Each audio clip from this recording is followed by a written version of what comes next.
This is Support is Sexy, episode 25, with the period coach, Stasha Washburn. Welcome to the Support is Sexy podcast. I'm your host, Elayne Fluker, entrepreneur, author, producer, and founder of Chic Rebellion Media. 5 days a week, Monday through Friday, I talk to women entrepreneurs who share their journeys and the true stories of their wins and their lessons, and give you insight and inspiration to take your business and your life to the next level.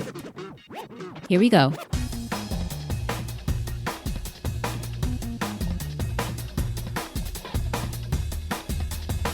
Hi, everyone. Welcome to a new episode of Support is Sexy. I am so happy to have you here because you know it just would not be the same without you.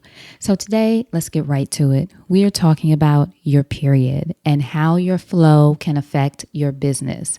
Our guest today is the period coach, Stasha Washburn. And Stasha talks about exactly what I mentioned, how your flow affects your business. Is your bitchiness, quote unquote, bitchiness bad for business? Top 3 things women entrepreneurs struggle with because of their periods, how changing your perspective around your period can empower you to make better decisions.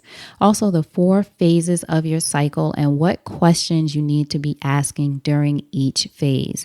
I found this topic very intriguing, not just because of the topic, but also because a lot of it was things that I never thought about. Of course, getting our period for a lot of women, this is a part of life. It just is what it is. But so often we just accept things as they are and don't think that there are things that we could potentially do to help better our experience during that time of the month. Meaning looking at what you're eating, your diet, your exercise, other things that you can do to relax, giving yourself the space to be crampy or irritable or crazy or whatever it takes during that time of the month.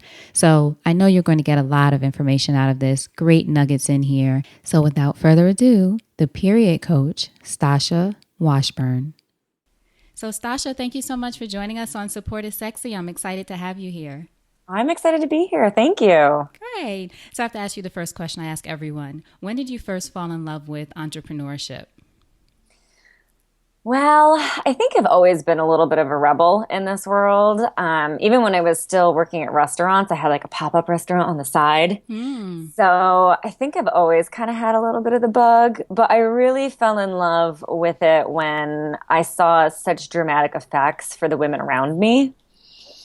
And when I was waking up and I started getting those messages that were like, oh my God, I had the first happy period of my entire life, that I was like, yep, I'm doing the right thing. This is what I'm supposed to be doing with my life. Nice. Now, where did you grow up?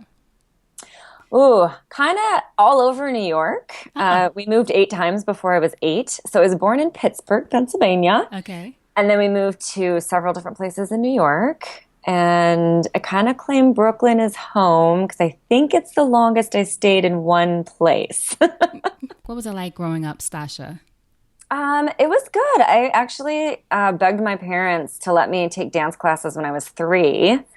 And I actually got into acrobatics and then officially was allowed into a ballet company as a child at 5. And I have been in the dance world until I was 23 when I finally retired my dance career after almost 20 years in the field, really, technically. Right. It was time to retire, basically. Yeah, I was like, I've had a 20-year career. I guess it's time to maybe do something new. I mean, it was 23, but still, like, it was time to do something new. So, do you still dance now? Only in my living room. Oh, the best place. I love it. Now, who were some of your greatest influences growing up as you moved around and just throughout your life and even having a career very young in dance? Well, I definitely have to quote some of the dancers in the world. You know, Isadora Duncan was one of the first women to toss the corset and go shoeless and was totally rejected in America. And actually ended up going to Europe and dancing where, you know, being a weirdo was a lot more accepted. So just seeing her career path and then Martha Graham, who is much more well-known and is kind of considered the mother of modern dance. But, you know, she followed in that same path as Isadora did, and she just got rid of ballet and really went free and interpreted things in her own way and brought a lot of the classics into modern life. She did a lot of her pieces were based on Greek mythology. So I really loved how she blended such old, ancient, traditional stories that come up over and over and over again in all cultures and brought them into a whole new light and more identified with what was going on at the time, which I think I do a lot of in my own practice. So I definitely think that those two ladies were big influences on me when I was a kid, for sure. And how do, as you mentioned, how do those women or just the influences that you experience play into the practice of what you do today or the kind of work that you do today? Yeah, well, I looked into, in my own healing journey, I looked a lot into older practices, things that were before, I guess, the religious impositions that were placed and the persecution of women, and looked at what women used to do to celebrate. And I tried acupuncture and I tried chiropractic and I tried Ayurveda and I tried all these different traditional science or traditional, I guess, methodologies would probably be a better word.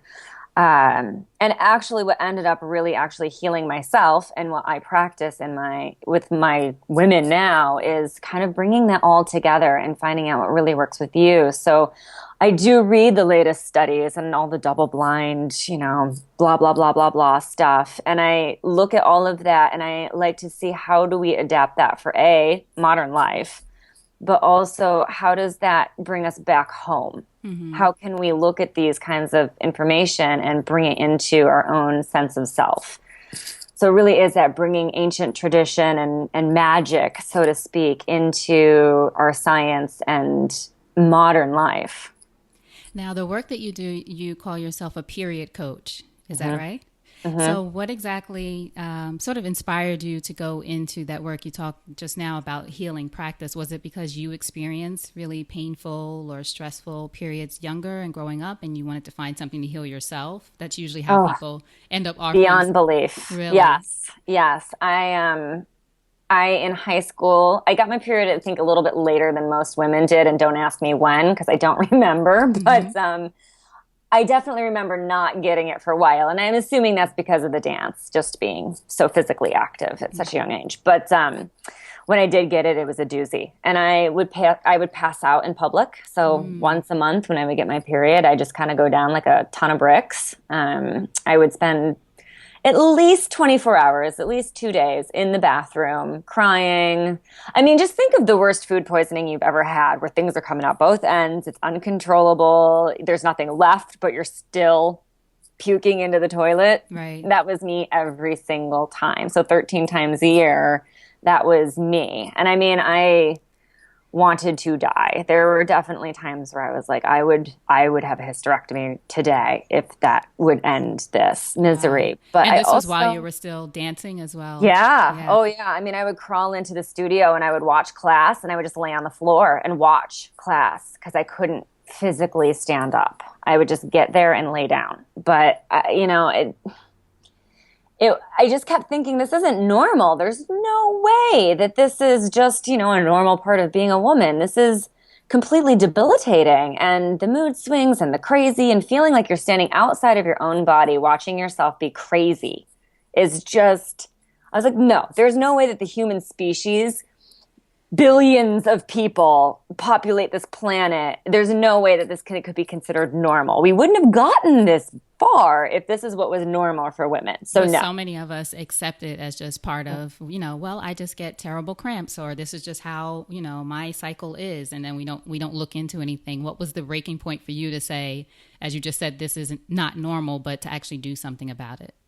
I mean, to be honest, I spent years going through this every month and laying in the bathtub and crying and just going, this can't be normal, this can't be normal, and searching for answers.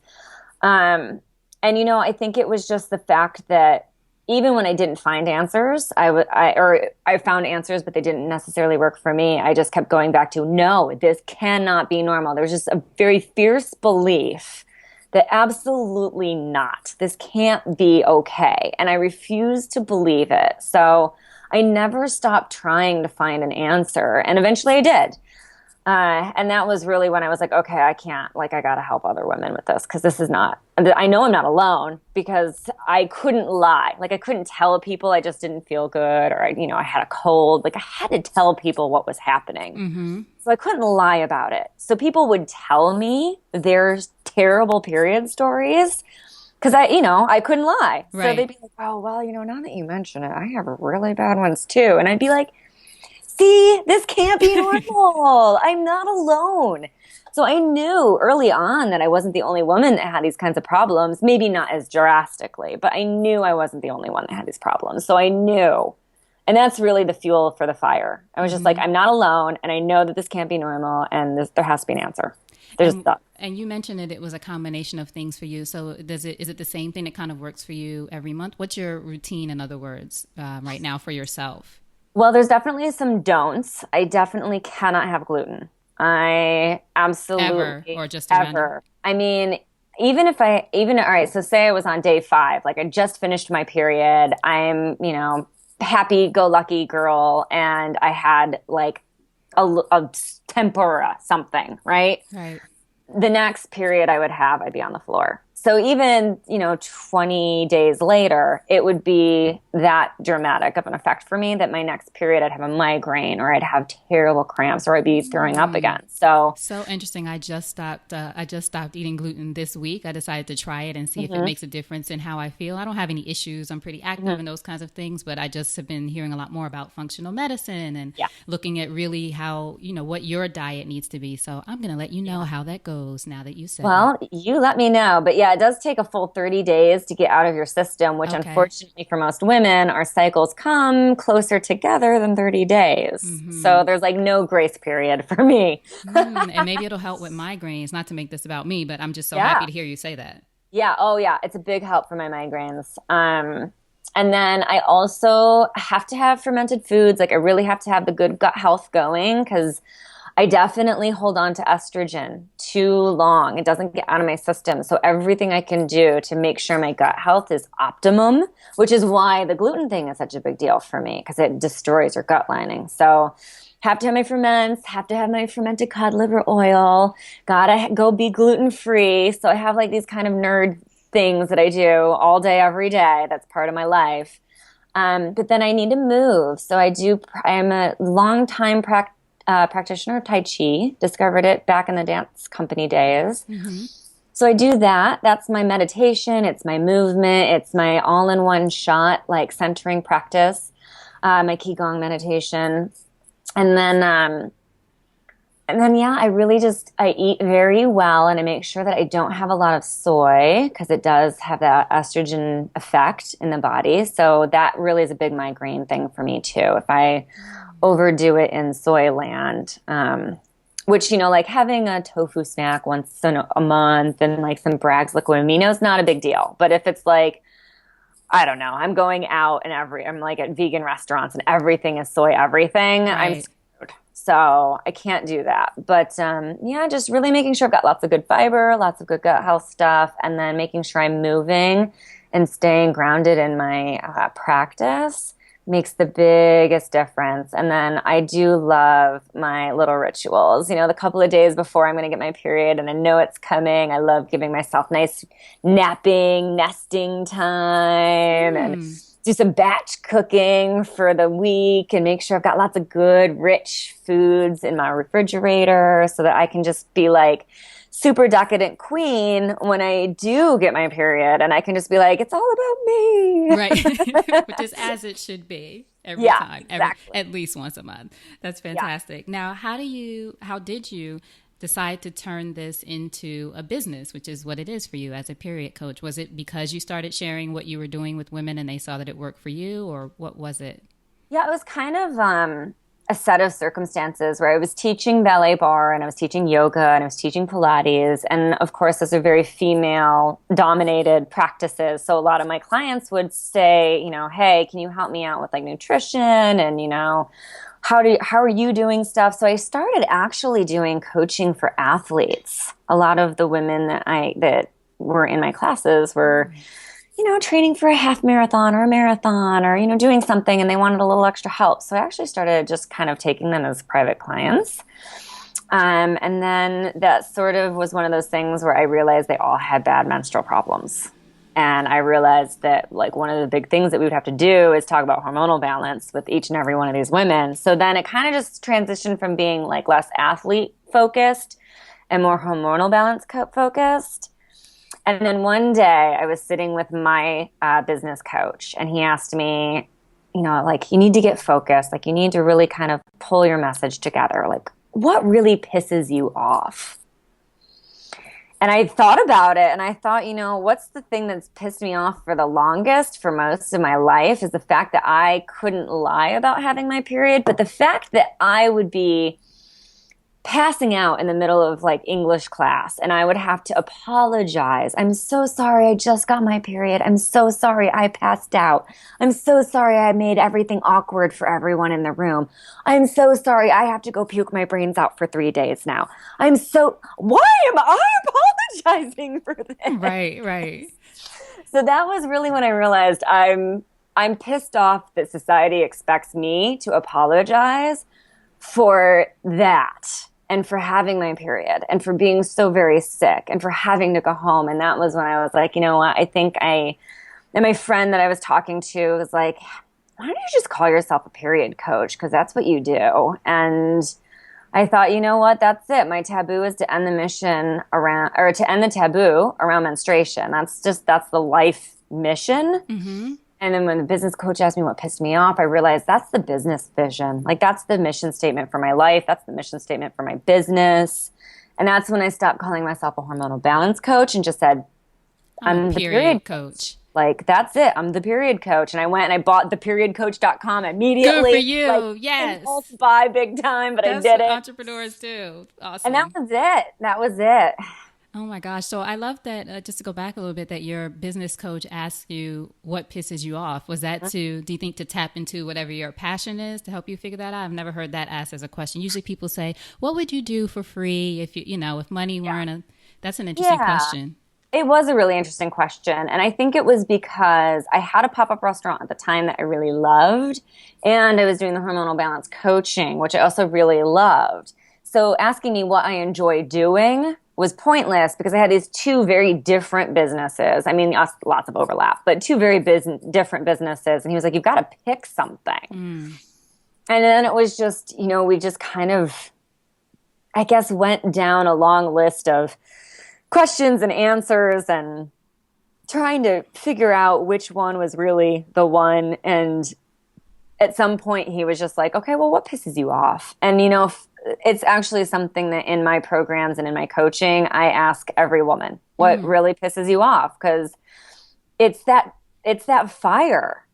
It really is that fire. And as women, if we're really going to do it and we're really going to be entrepreneurs, we got to have fire behind it. It can't just be, what would you do every day even if it were free? Because, to be honest, I'd sit in meditation and I'd go pick some flowers and I'd paint. And that's why I said that question is so, it might work for some people, but I just love this idea of what pisses you off. It's such a different question, but could really tap into what your passion is.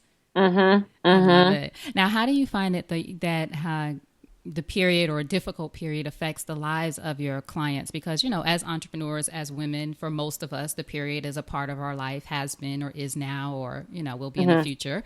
What do you find that it does to their lives in the ways that they say it disrupts their lives? Well, definitely. So I just a couple of months ago did a huge survey of all of my clients and I have a Facebook group that's about to hit 1,000. I did this huge survey with everybody and I'll tell you link to your Facebook group. Yeah, do. It's awesome in there. The top 3 responses were mood swings. So this inability to feel like they were focused on their business or that they'd have hard times with client relationships. So, we kind of came up with this, is your bitchiness bad for business? You're not being able to connect with your clients in the way that you really should be, or you're reacting to emails in a negative way, or you're feeling overwhelmed when you're really not overwhelmed. Which kind of leads me into number 2, which is fogginess, brain fog, fatigue that women talked about a lot, which I totally get, because you don't feel very inspired when you can't figure out what in the hell you're doing. And it's Right. hard to stay motivated for your own business when you're feeling foggy. And You're foggy and you're usually, well, I should speak for myself, foggy and usually frustrated because sometimes it takes a minute to realize, oh, I know what it is. My period's yeah, come. You know what I mean? It's just that yeah, period where that moment where you have where you're just like, oh, I know what it is. And then going back to your original point, at first you kind of accepted like, oh, I'm going to be off for a few days, but I know you're working to change that. Sorry, carry on. yeah. Oh, yeah, no, totally, Yeah. totally. Yeah, so moodiness, mood swings, fogginess, and fatigue.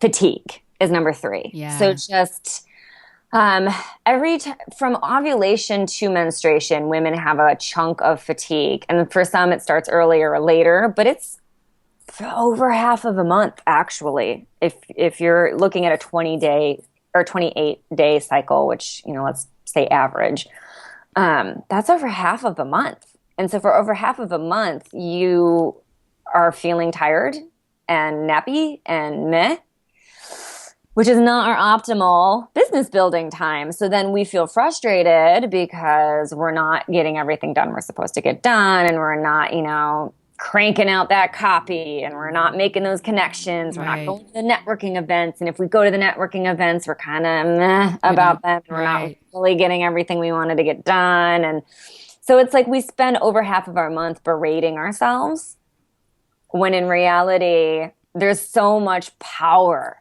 in that time, in all times of our period, right? We go through 4 different cycles. We're always in some kind of hormonal cycle, and it changes how our brain works. So in reality, you've got all of these amazing PowerPoints all month long, but most women don't even realize that there's 4 phases to their cycle. They think they're either bleeding or they're not, and that's it. So not only are you depriving yourself from knowing what actually is happening in your body, but you're also depriving this knowledge of what's going on in your brain and how freaking awesome you could be right now if you were using it to your advantage. But we're not taught any of that. We're not shown any of that. And instead, we spend all of this time beating ourselves up. Right. So what are the 4 stages that we need to know about? So obviously menstruation Right. is super easy to know. And then we go into the follicular phase, which is right after we finish bleeding. And in fact, usually a lot of women, even while they're still bleeding, start to feel a little bit peppy. And that's because your hormones are shifting out of menstruation and into this phase. So then you go into follicular, and then you go into your ovulation phase, which for all women is 3-4 days. It's very short period of time, and it's the same for everyone. And we all know, because we all have the same cervical fluid at this time. So no matter who you are and how much of a snowflake you are, you have the same cervical fluid as the girl next to you. And it's the consistency of raw egg whites. And it's all the same, because it's millions of little tiny tunnels for a little tiny sperm to get through to get to your little tiny egg. So that's why it's the same for everybody. Like, it's maximum fertility optimization. Mm-hmm. And then we go into our luteal phase, which is kind of that downswing. So we usually get really like lots and lots of energy in ovulation. It's like summer, like we're peak excitement. And then we kind of fade down into fall, which is that luteal phase.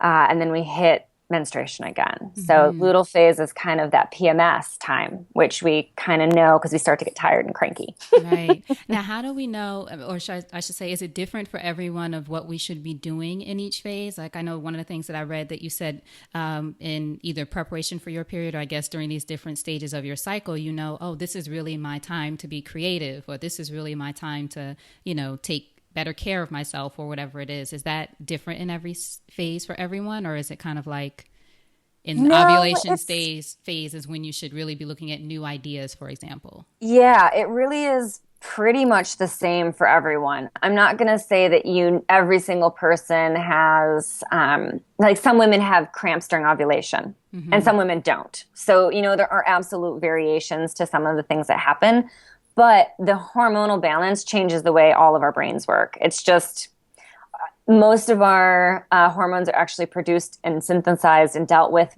in the gut and the liver. And our brain handles it the same way. So no matter who you are, it's going to fire. So all women during menstruation when they can get those hormones on balance and things are going well, we all have our left and right hemisphere. The synapses between the two are firing. I mean, like 4th of July fireworks going. So we all have this amazing capability. And, sometimes that's the difference between a good period and a bad period, is having that knowledge that right now your left brain, your logic brain, and your right brain and your creative brain are super freaking talking to each other. And you can see so much. And we end up frustrated because we can see all of the nonsense in our lives. And then we end up having a really bad period because it stresses us out. And then we get really bad cramps because now all of our stress hormones are flowing and now we have really bad cramps, or we have really bad mood swings, or we're totally fatigued because now our stress hormones have taken over. When in reality, you're seeing all of the crap in your life because this is the point when you're supposed to start thinking about what to do with it. Right. This is when you're very clear. And what phase is that? That's the stage right before your period. That's your period. Is that time when the hemispheres are talking and you're really clear on answering the question, why? So I developed a system actually based on all of the changes in your brain. So when you're in your PMS phase, you're answering the question why, or what, what. So your PMS phase is, you're pissed off. I call it the dirty socks principle. This is my little example story. Right. You're pissed off at your partner because he or she can get their dirty socks close to the hamper, but not in. And during PMS week, all of us murder our partner because they can't get their socks in all the way into the hamper, right? Like we're ready to kill somebody that we love dearly because of this one slight that 3 weeks out of the month we don't care about. So this is your what phase. And this is you go, what is pissing me off? Well, it's the fact that my partner cannot get his or her socks into the freaking dirty clothes bin. Mm-hmm. And then when you go into your menstrual cycle, because the shift in your brain makes things a lot more objective, you can go, well, why is the dirty sock such a big deal? Really? Really, why is the dirty sock such a big deal? And you can see things much more objectively. So you can go, well, because I'm not his or her mother. I am not the maid. I'm not here to pick up the laundry and put it in the clothes bin. Even if my job in our relationship is to do the laundry, my job is not to take it off of your body and put it in the freaking hamper. Right. Right? So we get that. So there's this, okay, so is it respect, or is it, the mother instinct, or what is it that really is pissing you off? And you can really figure that out for yourself in this phase much more objectively. And then when you go into that follicular phase, you get really good at how. How should you have a conversation with your partner talking about why this is such a really just disrespectful action, and how much better and how much more respect we could have in this relationship if we just acted like adults and took our own socks off and put them in the hamper like an adult. Is that a good time to have these, as they call them, difficult conversations with anybody at that time? Well, it's a good time to think about how to have that conversation with anybody at that time. So if it's an employee or a partner or whatever, because you're really good at problem solving at this point. So you can go, well, I know that my partner is a lot more receptive after we go on a hike. Or I know my partner is a lot more receptive to conversation when we're having a pint at the bar, or whatever it is. Right.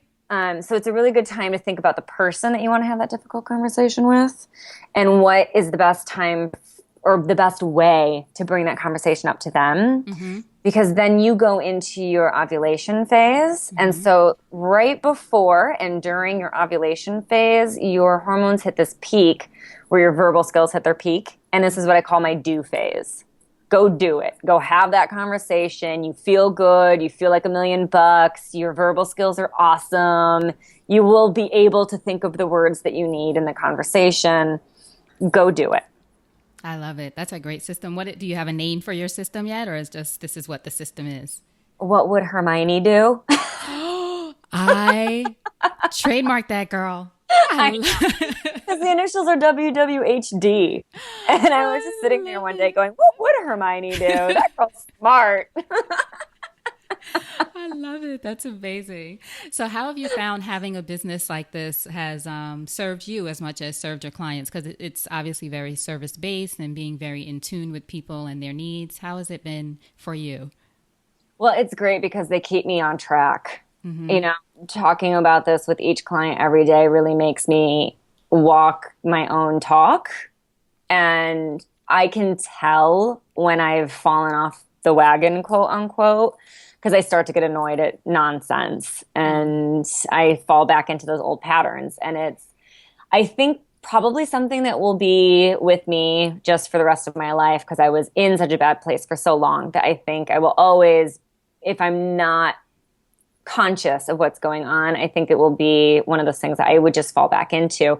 But it's just like keeping your hormones balanced. When you find the thing that works for you, stick with it, but know that you've got to ebb and flow. So, maybe it's just, like for me, maybe it's just gluten that's the problem, but I know that I also can't eat like high fructose corn syrup because that also makes me crazy. And then I feel real moody and crazy pants because it's just too much sugar all at once for me. So it's like, okay, well, I'm learning to this day. I'm learning as I go, and I'm seeing like, oh, this is really good and nourishing for me. Like, I'm going to bring this in. So when I'm talking to my clients and I go back to basics, I go back to basics. So I'm constantly reevaluating myself and where I am and how I feel and what's going on, and I'm adding and subtracting. So the best thing about doing this work is that I'm always revisiting the basics and I go through my program with everyone every time I do my program. Right. I love it. Now, is the program for a certain amount of time or is it just ongoing as much as they need the support to figure out what's best for them? Well, I have a group program that's 12 weeks, Your Business, Your Flow, and that's for my fempreneurs. And it is all about actually running your business with all of those powerful points. And I run it 2-3 times a year. I'm doing it twice this year. The registration for it is open right now. I don't know when you're airing this, but right now. Right. Until how long is the registration? Wednesday next week. Oh, it might be after so they can get the next one. But is it information for it on your site? Because I can still link to it. Okay. Yeah. We call it YBYF. So so that's, and then I'll run it again. I'll probably open the doors for it either in December or January. We'll see. But we're going through October. So I'll run it again after that. And in that program, you help business owners? Yeah. We go through everything. I mean, I have women who don't actually have businesses, but they have kids and they homeschool and they are like, I just need to figure out how to run my home like a That's CEO. That's a whole other business. Exactly. Yeah. But I also have a woman in there who's gunning for her first 50K month, right? She normally makes about 30K a month in her business. So she's very established, very good at her job. And, so we've got everything in between that, so we really, it's just so applicable and it's new information no matter who you are. Right. You've not heard this. So I love that. It's new information. Yeah, and I think it's just a good support group too. I was going to say that, we're all about support around here. That's what the show is. Support is sexy. I love that you're creating a space for women to be open and honest about what one of the things that a lot of us don't talk about to strangers maybe necessarily, other than the look of kind of like, oh, you have your period, me too, and then you don't really want to talk about it. But also to say, I have my period, I feel crazy, or I can't think, or, I feel like, something's suffering, and you're not just going to suffer through it. You're creating a space where we can have a conversation about it and figure out what you can do. That's what I really love too about your business. There are some things you can do about it, whether it's gluten or, taking some time off or whatever that thing is. And it sounds like whether I'm doing it on my own for the people listening or working with you, it's kind of experimental, kind of removing things from your diet. You tell me if I'm right or wrong, removing things from your diet and sort of see the response. Yeah, definitely. And for some women, it's actually adding things to their diet. I can't tell you the amount of women that come to me that are raw vegan and have been for years and felt really great at first and then slowly started to decline and don't feel good anymore and they don't understand. Does that happen? Because I'm going through that too. Oh yeah, I can't. I haven't actually looked into these numbers, but there's probably at least 50% of the women that I have gone through that where they were vegan actual. for a period and then they just Mhm. something changed and they started feeling different. Yeah, and when Yeah. not to, poo poo, I was vegan as well. Right. But what it seems to be is that we go through a detox period and we feel awesome for a couple of years because we're detoxing some serious, sad standard American diet junk. Mm-hmm. And it takes a long time to get that out of the system. So we feel really good for years even. But then at some point, we're still menstruating women. And in every traditional culture in the entire world, things like organ meats, fish oils, those really nutrient dense animal foods were reserved for the menstruating women. Mm. I can't get away from the fact that that's not just, Weston A. Price and the scientific studies that he did and his, activator X, which we now know as K2 and A and these kinds of things. But it's also none of these traditional cultures had scientific labs, but they knew that the menstruating women needed the really nutrient rich, dense foods. So it's, we feel good because we go through that detox, but then we start to decline because we're not getting the deep nourishment that we really need. And since our period is a non-essential function for survival, it's usually the first thing to go. So we usually see the decline in fatigue and mood swings, and our periods either disappear or they come with a vengeance, or there's some kind of problem in our cycle. And it's a diagnostic tool, our period, because it's a non-essential thing. So it's usually the first to go. Mm-hmm.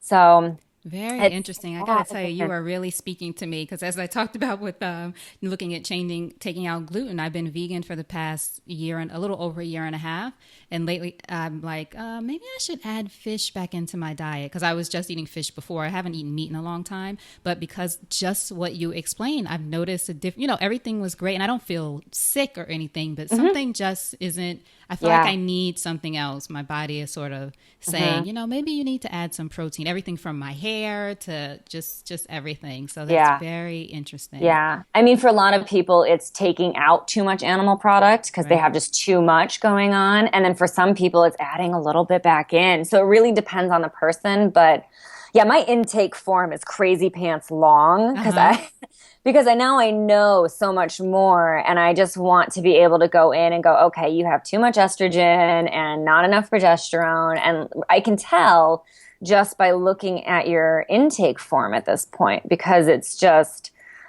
there's so many clues and there's so much going on that you can kind of tell based on, past history and dietary choices and what's happening. And then, like you said, your hair, your skin, your nails, your period, what are the signs? Right. And they really all kind of come through and show. And I mean, with private clients, there is a bit of let's try this and see what happens. And but there is also, I have been through so much on my own that I can make really good educated guesses with people. And I would say for every 3 things I throw out there, 2 stick with them, which is good. And then even the things that don't work tell me something. Like if something doesn't make a difference for you, that tells me something. That tells me it's not the progesterone that's the problem. It really is just way too much estrogen, or it's not the thyroid that's a problem. So it's like even the things that don't work tell me things, which doing it on your own is a little bit harder because you don't know what the absence of evidence necessarily means. Right. So there's a lot of that too, that, just having a guide is helpful for. And even the Facebook group, in the Facebook group that I have that's open to anybody and everybody, it's, we do talk a lot about that kind of thing, and people will post like, I tried this and this didn't happen. And I'll say, how long did you try it for? Right. Because if you didn't try it for this amount of time, you didn't really actually try it. Go back and do it again. And I would imagine the group too. I'm going to join a group if you'll allow me. Sure. I think I would imagine the group is good too for saying something that you're experiencing and then other people giving feedback on what they've gone through. Even if they don't have the answers for you, sometimes it's good to hear, like you and I, this conversation and things you're saying like, oh, that's exactly what I'm going through, or that's exactly it, or the thing I need to look at. So I would imagine that's good too. Yeah, we get the IUD question in our group a lot. What's the IUD Probably every question? like 2 months or so, somebody says, I'm thinking about getting an IUD. And what do you say? And then I say I've never had one, and nobody comes to me because they're having a good period. So you don't want my anecdotal evidence. I'm going to let the group answer. And I do encourage women that have positive stories to post them because most women most women have negative experiences with them, whether they're the hormonal one or the copper one, either way, a lot of women had really bad experiences with them. So I do encourage women to post positive stories if they have them. And there are a few in my group that do, and they do usually, but it's a really tough decision for women because it's a kind of a painful experience to have an IUD placed. And it's like, I don't want to put somebody through that if it's going to end up being like terrible experience for them. So I always am like, well, you might want to think about some other options. Right. But that being said, I've never had one. I know myself. I know it would be a terrible idea for me. Like I'm too sensitive, and Which I is know the key. that. Knowing yourself is part of the key to it, right? But it's good because we have this great discussion, and it happens every couple months, and I love it, and I always get excited when we have it because it's just a fun discussion to watch unfold for me. But it's great because it's the group. Like I don't really have any part in it. It's just the group has this great conversation about it, and I love watching it. I posted something recently that was super controversial, and it actually kind of, even I like reading it the first time was a little like, okay, that's a little gross. But I posted it in the group, and I just asked, okay, guys, tell me what you think about this. And we had the best conversation in there on it. And even one of the girls commented about how it was such a cool conversation to have. So I love that. Now, speaking of things that you've posted, I saw, and I don't know if it was an article or a blog, but you wrote something about no fucks given. Was that yeah, I don't know if that was a what was that article about? Well, I tend to get a little pissed off at stuff. Which is good because we know that's how you start businesses. Yes, exactly. And, I am definitely, I lived with so many artists for so long. And, when I first started off in my business, I really didn't feel as if you can't be taken serious if you're being a weirdo. And at some point, I just decided that was crazy and that I should just go ahead and be the weirdo that I am. And on top of that, there were I had a consult with a business coach that told me I needed to stop dressing like so much of a hippie if I wanted to be taken seriously. And there was just like a kind of a storm of people that were trying to tell me what I should do in order doesn't work for you. Right. Which doesn't work for you as a rebel. No. And I was like, okay, that's it. I'm annoyed with all of you. And I went, that's it. I give no fucks now. From here on out, there will be no fucks given. And I just went on a torrid rant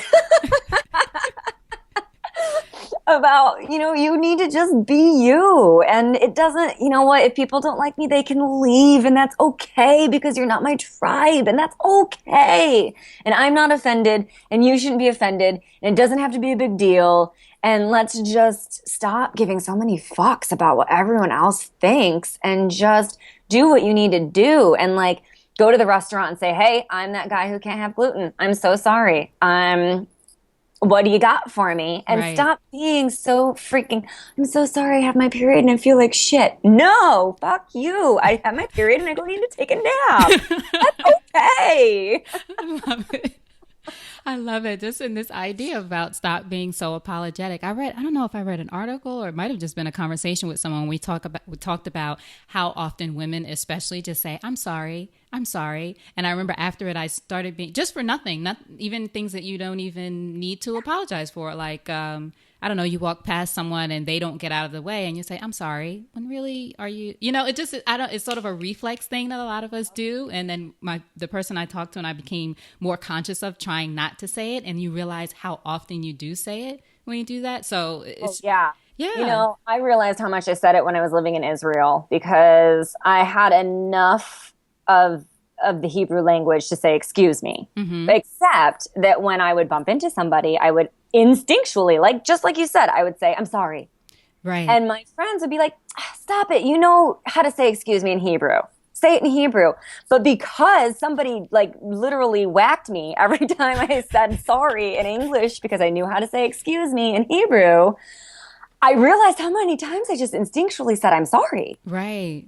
And I was like, oh my God, I say I'm sorry a lot. I say I'm sorry a lot when I'm not even really sorry. It's just you want Yeah. to cut off this idea that the person might have some kind of negative thought about you. I don't know what it is, but it's just very interesting. So I love that. No Yeah. fucks given. There you Yeah. go. I Stop. love it. What would you say is something that you wish you knew about business or entrepreneurship overall that, say, you wish someone had told you about this journey? You're going to make mistakes. And, you know, I feel like the answer to this is supposed to be like, don't do this thing and do this instead because it's going to save you time. But that's not true. You're going to fuck up. It doesn't matter. Like, it's just going to happen. You're going to try on different things and they're going to work and they're not going to work. And especially if you're coming from a different world, like if you're coming from a corporate world, you're going to try being a corporate coach and it's not going to work. And then if you're coming from a crazy artist background, you're going to try being a corporate cog and it's not going to work. And it's, you know, you're going to try on a bunch of different clothes and some are going to fit and some aren't. And that's applicable to everything. You're going to try on different businesses. And you know what? That first domain name you buy, you don't have to keep. It's okay to let it go. I mean, I've got 4 domain names in my You're good. I don't past know how history. many I have. Yeah, I mean, you know, it's just things are going to work and things aren't going to work. And you know what? Don't think that the things that didn't work. So, okay, years ago, I did a cleanse. I did a Whole Foods cleanse and I sold 0 of them. 0 ever, right? So So that not would Whole be Foods, the store. You set up a cleanse that people could do. yeah. Okay. It was actually the first cleanse that I did that I had a happy period after. So it was the very first time I'd had a good period. And I was like, okay, this is great. This is a hormonal reset cleanse. And so I made it, you know, accessible to the masses by calling a Whole Foods cleanse, not a hormonal balance cleanse, right? Because I was happy and everybody was included. And it didn't sell at all. And in most eyes, that would be a failure and you should delete it and never look back and don't do it again. But instead, I went through it and I just changed it and renamed it. And now it's my Happy Hormones, Happy You Reset.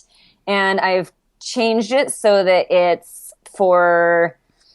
the same principles as that whole thing started off as, but you know, I've added more recipes over time. It's gotten longer over time. Now it's, you know, you get a Facebook group that goes with it. We're going to do it September 1st. So I haven't announced it in my group yet, but they're going to get news about it next month. We did it at the beginning of the year together as a group. Anyone that wanted to do it. And it was $37, I think, for the PDF, and everyone did it. And it was literally, I just needed to make a little bit of money. And I thought, well, I'm going to do it. Let's see if anybody wants to do it with me, because I do it twice a year. So I was like, well, I haven't done this in 3 years. It was a failure. I shouldn't do it, but I'm going to just redo it and make it even better and more awesome. And we're going to do it as a group. And I had 15 women that bought it and did it with me. So This was a failure 3 years ago, but I kept knocking it around and it made me $600 on a whim. So, you know, you're going to fail and that's okay. You never know when that content or that thing you created years ago is going to come into its new light and be an amazing part of your new journey. So don't consider things failure. Just, it's your first attempt. It's a rough draft. Right, a rough draft. I love that. And that's a great example, too, of going back to it and sort of reworking it and experimenting with it. Or even if you had decided to push it aside and say, scrap this, it still probably would have informed whatever you created after that anyway. That's what we have to realize. Like, oh, this was a complete waste of time. Usually it still somehow informs what you're going to create anyway. There's no such thing as a complete waste of time. You always learn something. I love that. Now, what does your support network look like? I know you have these fabulous Facebook groups, but for you, what's your support network like? Yeah. Well, first of all, that group is my own personal support network because I definitely post up in my own group. It's like, ladies, help me. But I have a mastermind with four, well, myself is four, but with three other beautiful ladies who are complete different worlds and businesses and time zones and everything. And we meet every 2 weeks. I also have a mastermind that's like a Facebook group mastermind where we do a 90-day planning together on like Zoom and conference. And then we have check-ins every day of the week and that kind of stuff. So you can be as active in it or not as you want. But I use it for every last, I got an amazing deal on it and I use it for every last dime. I love that group. They're great. And then I do have Ryan Elayne is my business coach who doesn't do one-on-one coaching, but he does programs. And when you finish his program, you get invited into the ongoing coaching. So he does 2 calls once a month or 2 calls a month. Mm-hmm. And I'm a community coach for him. So I not only get to talk to him, but I also get the other brilliant people who are community coaches for him as part of my support network. So that in and of itself is an amazing set of people because he's one of those Jeff Walker people who have like, multi-million-dollar businesses and the launches are like $2 million each time they launch and that kind of craziness. So it's great to have his perspective and take on things, but I definitely am not there. Mm-hmm. So it's also nice to have the community coaches that are with me at our level. Right. Well, they say that's what you're supposed to have, right? The people you help bring along, which I know is some of your groups, people at your level, and then the people that are ahead of you who can give you advice. Yeah. So, I have all of that. And I have my friends here in Los Angeles who have, we've grown up as coaches in a lot of ways over the last couple of years together. And a couple other friends in different parts of the world who are also coaches. And we hop on Skype and Zoom and kind of plow through things and test things for each other. And, hey, is this working? And do you have 5 minutes in your iPad? I need to see if this works on iPad. I love that. That's such a good point too, of getting in touch with people who are doing a similar, not exactly the same thing, but at least in that sort of field and just test it out because they kind of have an idea of what it should look like or feel like, or, what they would want their clients to have. Because a lot of us just, I'm going to do this big thing and launch it and just never have run it by anybody. Yeah, and that's me because I'm a huge introvert and I don't like to inconvenience people because I'm a girl and I've been trained to not ever want to inconvenience people. And to say I'm sorry if you do inconvenience anyone. And to apologize before I start that sentence. So between being an introvert and not really wanting to like talk to people in the first place and then not really want to like impose on any of my friends, having the extensive network of support that I have has made a really big difference for me. And it's good because they call me out. Like I'll get messages from each and every one of them if I haven't talked to them in like a month. That's like, what are you doing? What are you working on right now? How can I help you? Right. Like point blank, we'll just say, well, how can I help you? That's what I say. How can I support you? Right.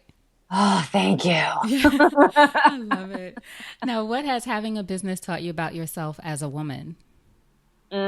So very much. It has taught me that I very easily slip into the strong-headed masculine if I don't stay connected to my flow and take care of myself.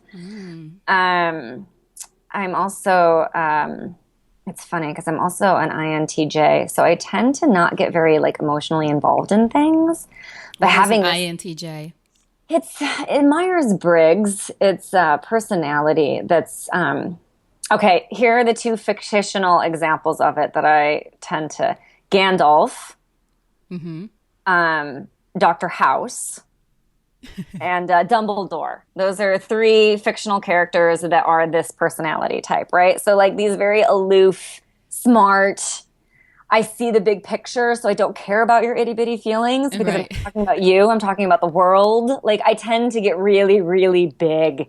So I tend to lose sight of the little things very easily. Mm-hmm. And having my own business has really taught me how to come down to earth and look at the little things and get into the small details, which my own self-care is, turns out, a little detail in my mind, not part of saving the world. So having my own business and having my clients forcing me to go back to basics and do that kind of thing has really helped me change my perspective so that I can see all of the levels in a much different way. So, at first when I started this business, I really wanted to do to connect with charity work that was overseas. But now I look at it and go, man, our own education system in the States is crap.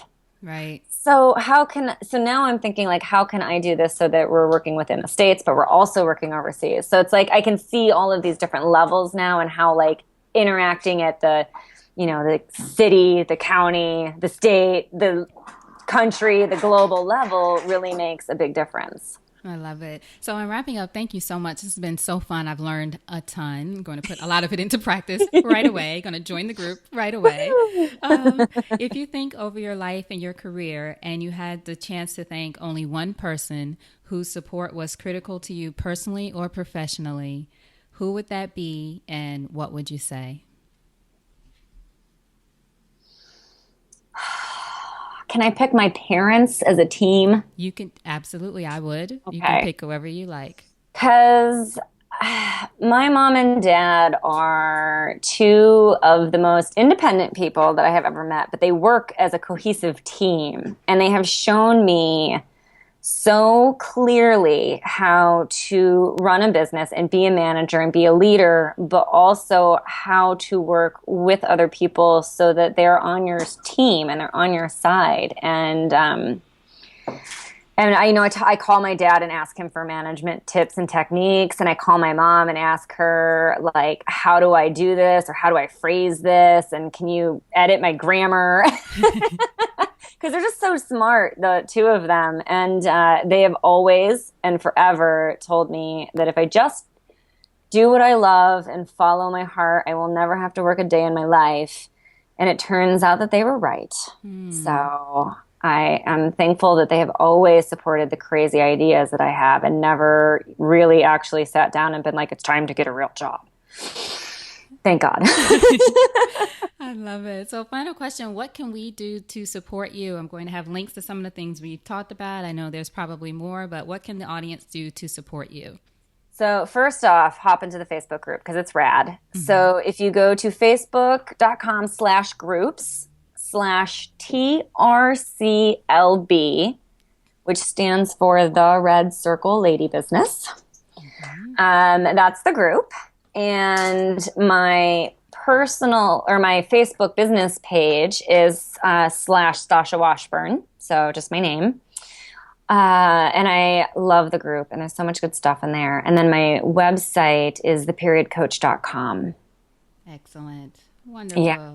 And if you do go to my website and you do sign up for the mailing list, I have just redone my welcome emails. So I'm kind of guiding women through that beginner, where are you and what's going on cycle. Because I am realizing just how many women were never taught any of this at all. So my email series comes with an awesome kick-ass guide, which includes foods that support you in each phase of your cycle and energy and science and all sorts of cool stuff. And then you get a couple of emails once a week, or one email a week for a couple of weeks, that just kind of explain what the heck is going on. So you don't feel as crazy. I love it. Thank you again so much for this. I just want to ask you the one last thing. What's a parting piece of advice you have for our listeners? Well, now that you brought up the Stop Giving So Many Fucks article that I wrote, I think I'm going to have to go with just don't give a fuck. Do it. Just do it. I love it. Just do it. Thank you so much, Stasha. Hold on for 1 second. All right. Thank you so much for listening to that episode of the Support is Sexy podcast. And I do hope that you got some inspiration from it.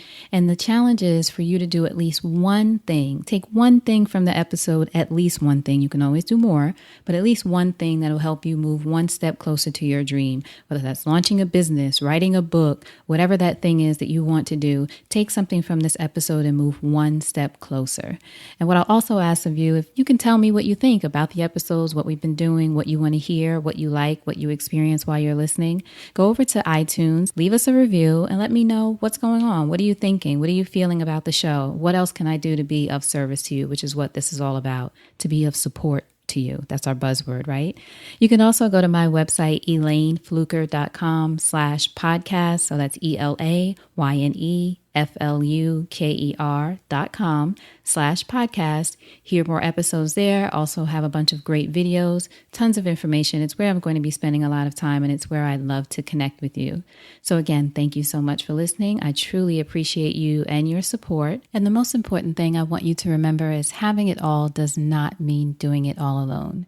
So now, go out there and create something sexy, and I'll talk to you soon. Take care.